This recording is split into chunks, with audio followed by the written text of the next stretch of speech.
So I was looking on eBay recently for something to fix, and I came across this. It's a faulty copy of Paperboy for the Game Boy Color. Now that brought back some memories, because I used to play that on the ZX Spectrum when it first came out. And this was £4.38 plus £2.70 postage. So I thought I'll pick this up, fix it, and see what it looks like on the Game Boy Color. Okay.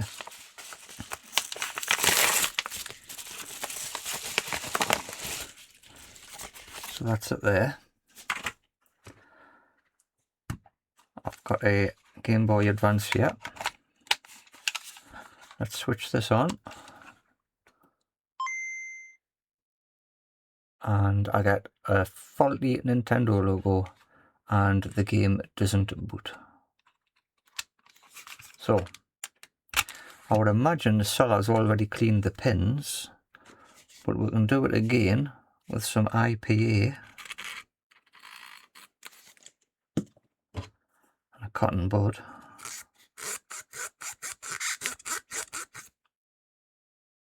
Got a little bit of muck out there, but I don't think that'll fix it.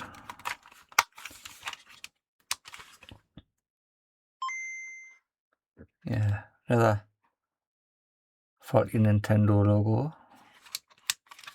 So we'll open it up and we'll see what's inside.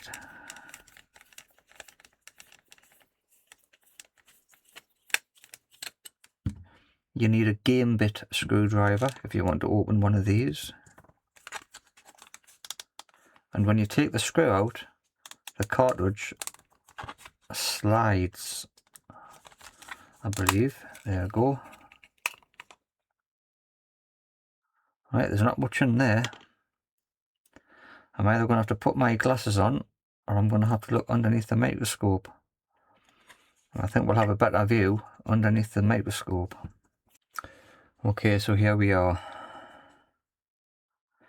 It looks very clean.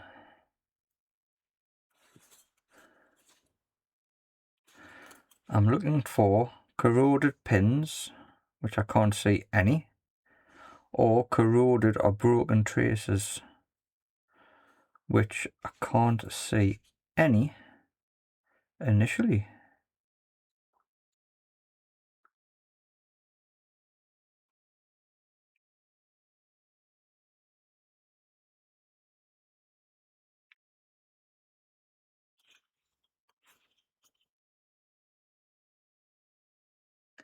Interesting.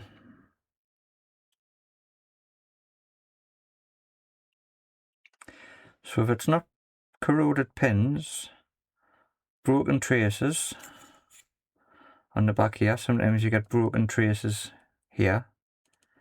You can have corroded wires, but again I can't see any. Nothing that stands out. After that, loose pins on these chips.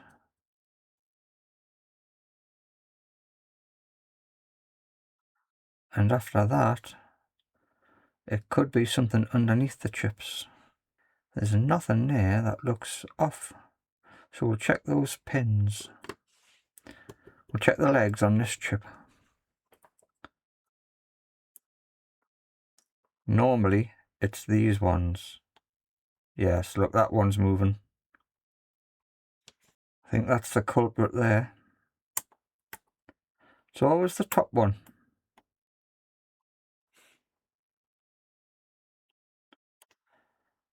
It always seems to be on that one.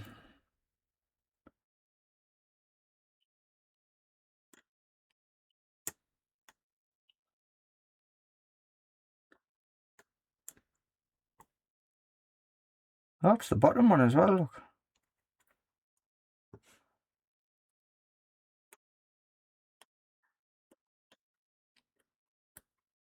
I may as well just reflow them all.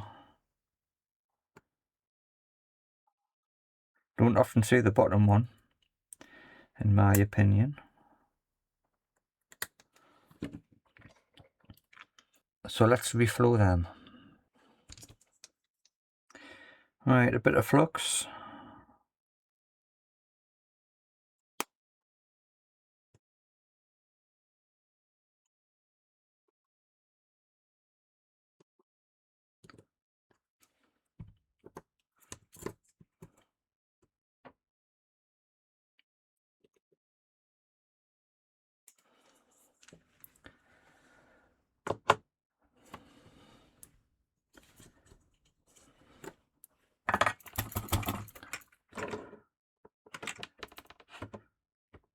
And a dry soldering iron. And we'll just drag that down there. Like that. And the same on the other side.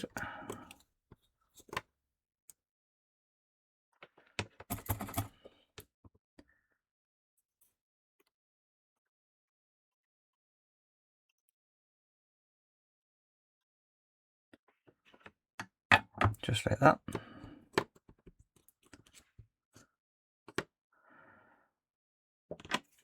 And that is enough to resolder all of them down.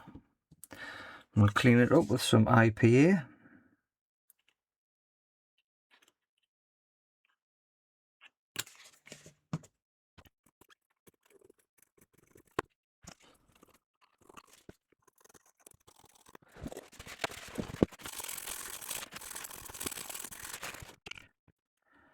I don't think you have to check all the pins again. You can just plug the game in, and if it works, you're good to go. So we'll try that.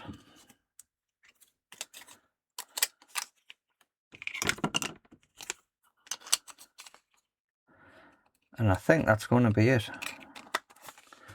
I'm quietly confident.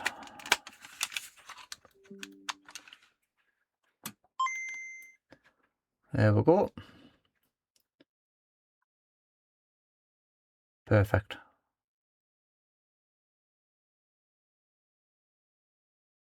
Paperboy.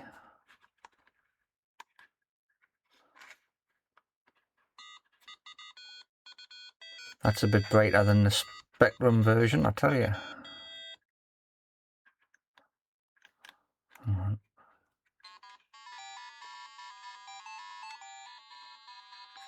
What we got? I cannot say. Easy street, middle road, and hard. Oh, I think I'm on middle road apparently.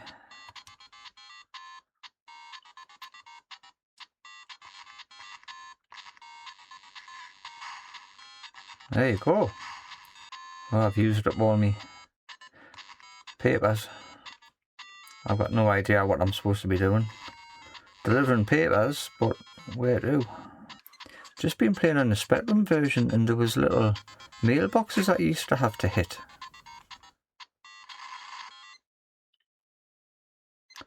And that's about as good as I get. Do I have to hit those signs? I don't know. I've got no idea. But that's fixed. So we'll call that a success. I'll pop the screw back in. And I'll bundle that game with a Game Boy. And I'll go it on Gumtree for sale over the Christmas. Someone might pick it up as a Christmas present for someone. So it was handy to have a game to go with it. So that's it, dead simple. If you've got a Game Boy game that's not working properly, that's what you need to look out for.